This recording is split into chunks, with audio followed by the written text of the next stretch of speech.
Our Daily Bread, magbibigay daan at magbibigay na pang-umagang panalangin, pagbabahagi ng mga salita ng Diyos, ang pagbasa at pagbabalik-tanaw sa Ebanghelyo, alaw at mula sa Biblia at pagkakaloob ng mga payo. Our Daily Bread. At ngayon, narito na si Brother Mar Rodriguez ng Lay Dominican Order of Preachers. Hi, good morning po. Welcome po dito sa Broadstreamcast Communicators, dito po sa programang Our Daily Bread. Samahan niyo po kami. Tayo po ay magdadasal at magpapasalamat ulit sa Diyos, no? Sa lahat po ng mga biyayang ipinagkaloob niya po sa amin. At tayo po ay magbabasa ng Biblia, ng kanyang ng Ebanghelyo, at ito po ay ating pagninilayan. Kumusta po kayo? Kumusta po ang gising po ninyo, no? At sana po kayo po ay nasa maayos na kalagayan. Habang kayo ay nag-aalmusal, sana po ay kasama ninyo ang inyong pamilya. Ngayon po, simulan na po natin ang ating pananalangin. Magpapasalamat po tayo sa Diyos. Sa ngalan ng Ama, ng Anak, ng Espiritu Santo. Amen.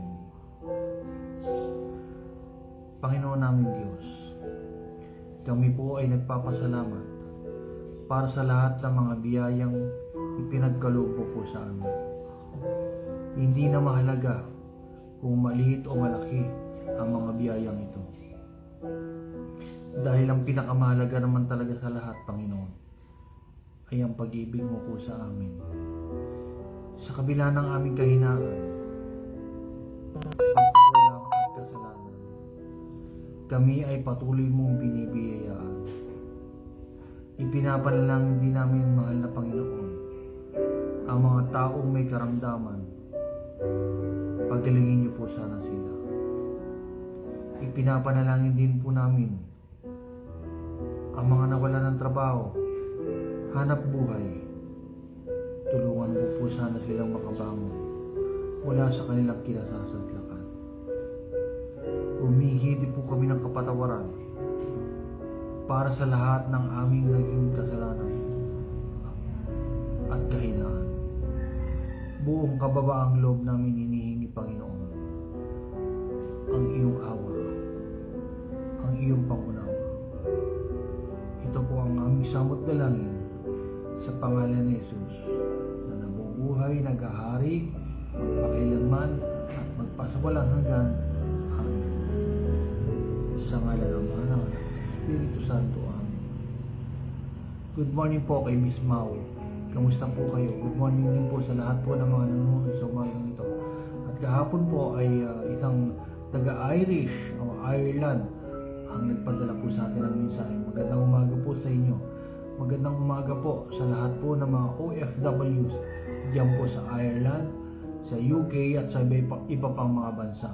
Good morning po kay Miss Irene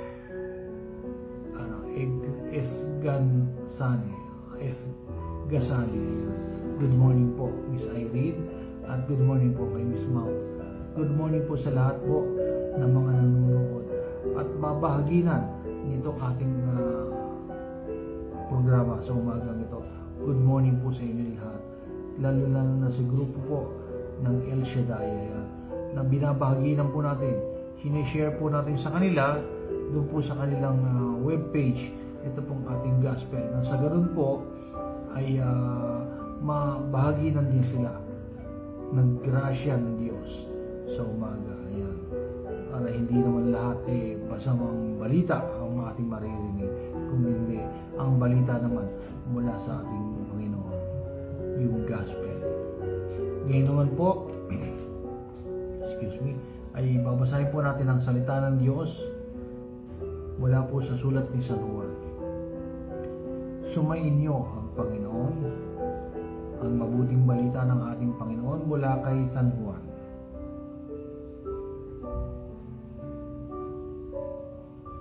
Si Jesus ay pumunta sa bundok ng mga Olibo. Sa pagbubukang liwayway, siya ay muling pumunta sa templo. Ang lahat ng mga tao ay lumapit sa kanya. Siya ay umupo at tinuruan sila. kautosan at mga Pariseo ang isang babae na nahuling nangangalunya.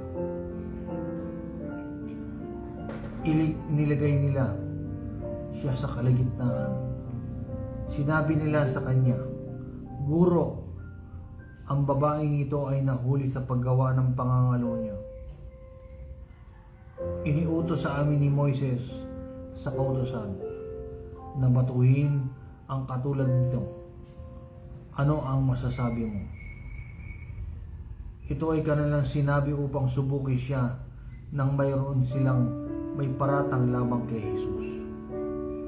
Yumukod lamang si Kristo. Sumulat sa lupa sa pamamagitan ng kanyang daliri. Sa patuloy nilang pagtatanong sa kanya, ay tumindig siya. Sinabi niya sa kanila, "Ang sino man walang kasalanan sa inyo, ang siyang maunang bumato sa kanya." Siya ay muling yumukod at sumulat sa lupa. Sila na nakarinig nito ay sinumbatan ng kanilang mga budhi.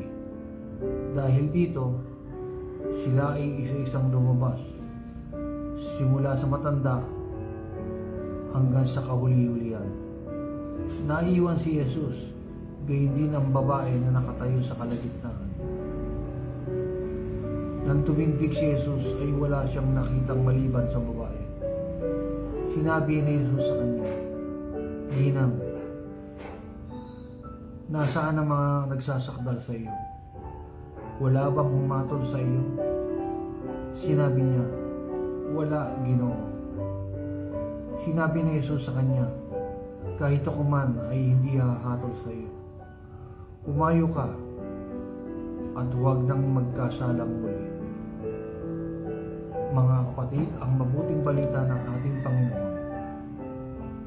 Good morning po kay Mr. Willie Espiritu.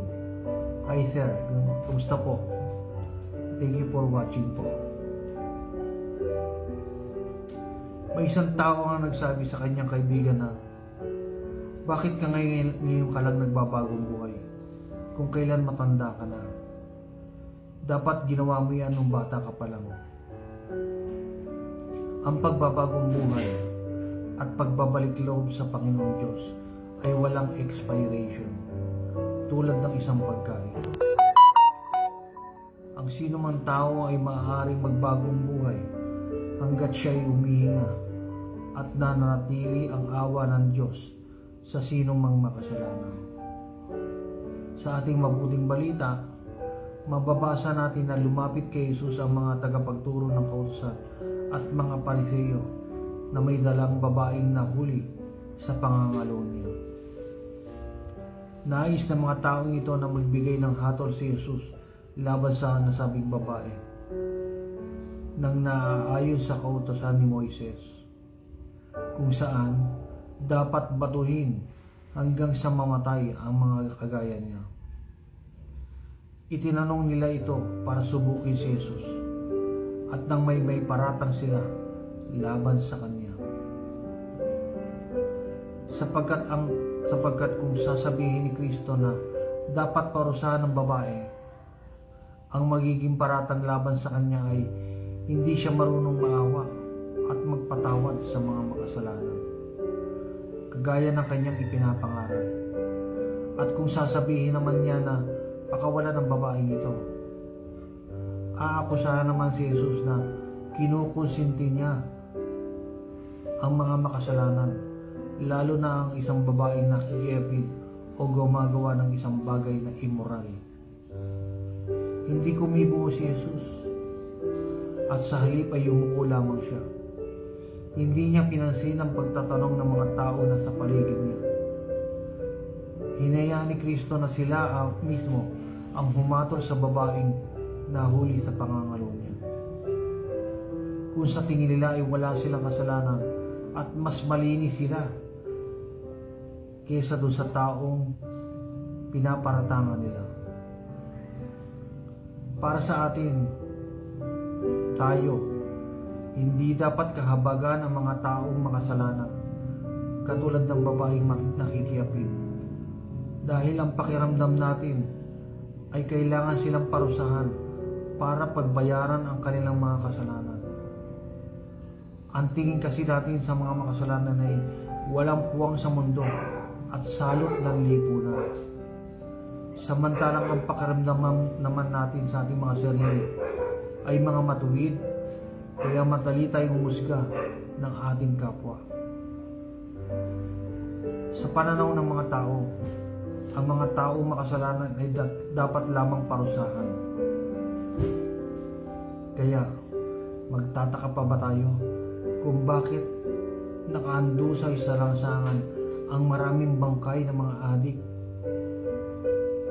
Ang iba pa nga sa atin, nagpapalakpakan pa, natutuwa kapag may adik na pinapatay.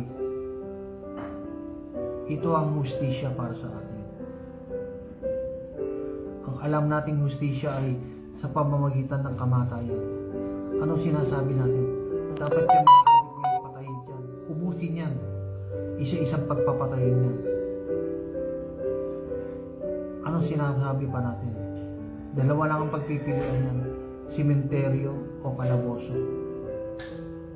Katulad ng babaeng nangangalo niya na binasa natin sa Ebanghelyo. Ang hustisyang nais ng mga tao laban sa kanya ay batuhin hanggang siya ay mamatay.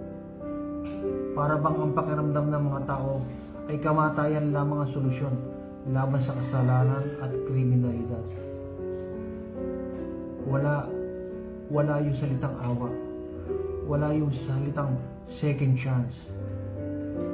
Pag-asa.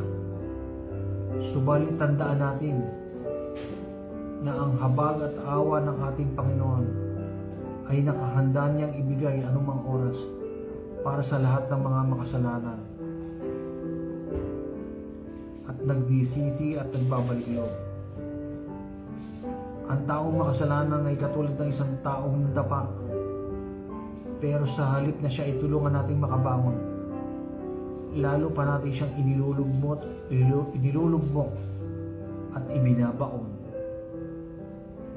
Imbis na tulungan natin ang mga nalulung sa droga na makabawi, makabangon, may bago, may tuwid ang kanilang buhay, anong ginagawa natin?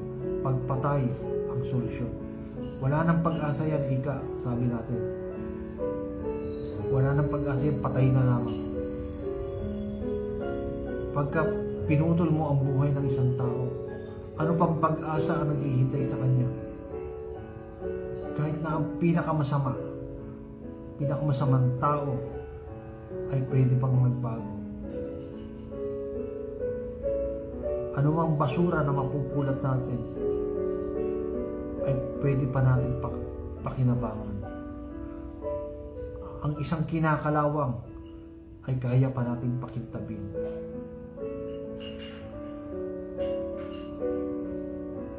Subalit ang mga ganitong tao ay ibinabangon ng ating Panginoon mula sa kanilang pagkakadapa. Binibigyan sila ng pag-asa ng ating Panginoon upang may saayos ang kanilang nasirang buhay dahil sa kanilang pagkakamali. Hindi solusyon para sa Panginoon ang paghahatol para sa mga nagkakasala. Ang ibig bang sabihin, pagka nakagawa na kaagad ng kasalanan, ay kailangan mamatay at mapunta sa impyerno, pagdusahan niya doon ang kanyang kasalanan? Kung susuriin po natin, kung gano'n ang pamantayan ng Panginoon, baka kalahati ng mga Pilipino o kalahati ng mga tao dito sa buong mundo ang mapunta sa impyerno. Dahil lahat po tayo ay nakakagawa ng kasalanan, gustuhin man natin o hindi. Nakakagawa po tayo ng kasalanan. Baka mga lahati po ang mga tao sa buong mundo pagka ganun ang magiging pamantayan ng Diyos. Hindi marunong humatol ang Panginoon sa mga nagkakasala. Kung hindi unawa, nauunawaan ng Diyos na marupok ang tao kaya sila nagkakamali. Nauunawaan ng Diyos ang ating mga kahinaan kaya tayo nadadapa. Kaya naman dahil sa ating karupukan at kahinaan, lagi siyang nakahandang magpatawad. Habang tayo ay nabubuhay at habang tayo ay humihinga, hindi nagsasawa ang Panginoong Diyos sa pagpapatawad sa paulit-ulit nating nagkakasala, sa paulit-ulit nating paggawa ng kasalanan. Itinuturo sa atin ang pagbasa na ang Panginoong Diyos ay nakahandang magpatawad sa lahat ng mga nakakagawa ng kasalanan. Sapagkat ang taong may karamdaman ay kailangan gamutin para gumaling. Sakit ng hindi ng katawan ang ating karamdaman, kundi ng ating kaluluwa.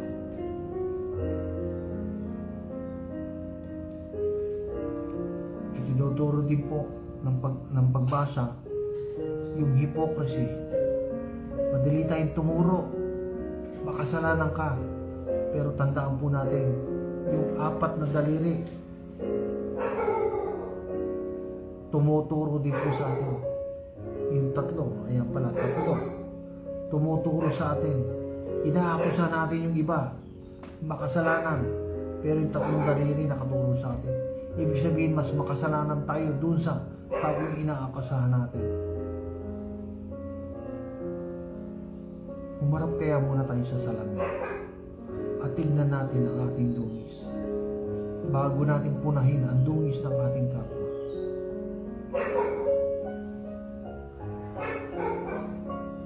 Sana po nagustuhan po ninyo ang mensahe ng ating ebanghelyo na binasa po sa umagang ito.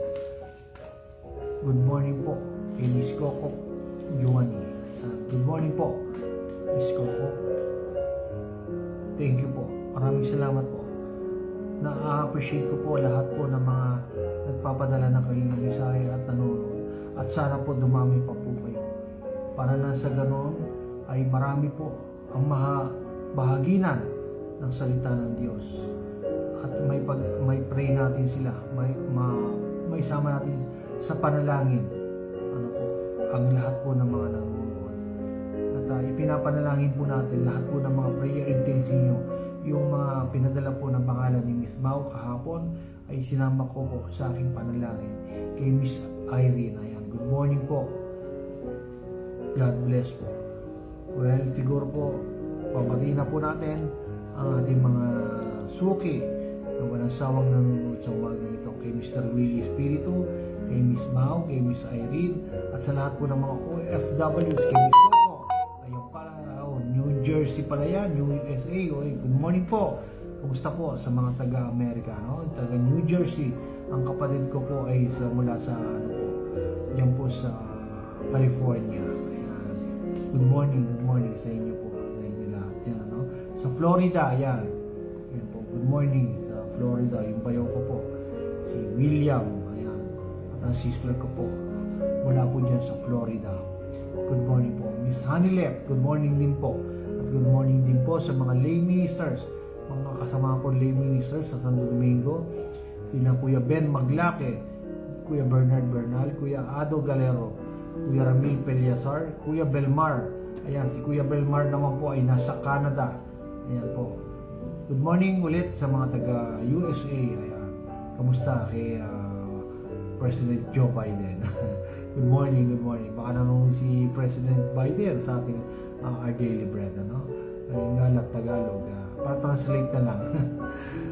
Good morning po kay Kuya Tommy Berry, kay Kuya Jojo, ayan. Sa mga members po, ayan, ang Catholic Faith Defenders, El Shaddai, Our Lady of Fatima, Mother of Perpetual Help, ayan. At good morning din po sa mga classmate ko diyan po sa Institute of Preaching. Ayan, yung mga staff ng Institute of Preaching, kay Sister Des at kay Kuya Ray Cinco. Ayan, good morning po kay Father Roy Rodriguez, OP, kay Brother Wilhelm Bolnon, OP. Well, wala na po tayong oras. Maraming salamat po at abangan nyo po ang susunod na programa na ang For Your Information. Dito po, marami po kayo matututunan lahat po ng current events, lahat po ng nangyayari at kaganapan sa ating bansa. Mapapanood niyo po yan sa For Your Information. Ang kaibigan natin, ang gwapong-gwapong si Mr. Willie Espiritu. Wala nang kasing gwapo, kundi si Mr. Willie Espiritu. Ayan, idol natin yan. Maraming salamat po Mr. Willie sa panonood at sana po bukas subaybayin niyo pa rin kami. Yan, nabubulo na naman tayo. Subaybayin niyo pa rin kami bukas dito po sa Our Daily Bread, dito po sa Broad Streamcast Communicators. Good morning pala po sa mga taga UK, United Kingdom at kay Mr. Ed Neri, yung kanyang napakasarap na barbecue dyan sa Yakitori ay amoy na amoy ko hanggang dito. Good morning po, God bless, Jesus loves you, Amen.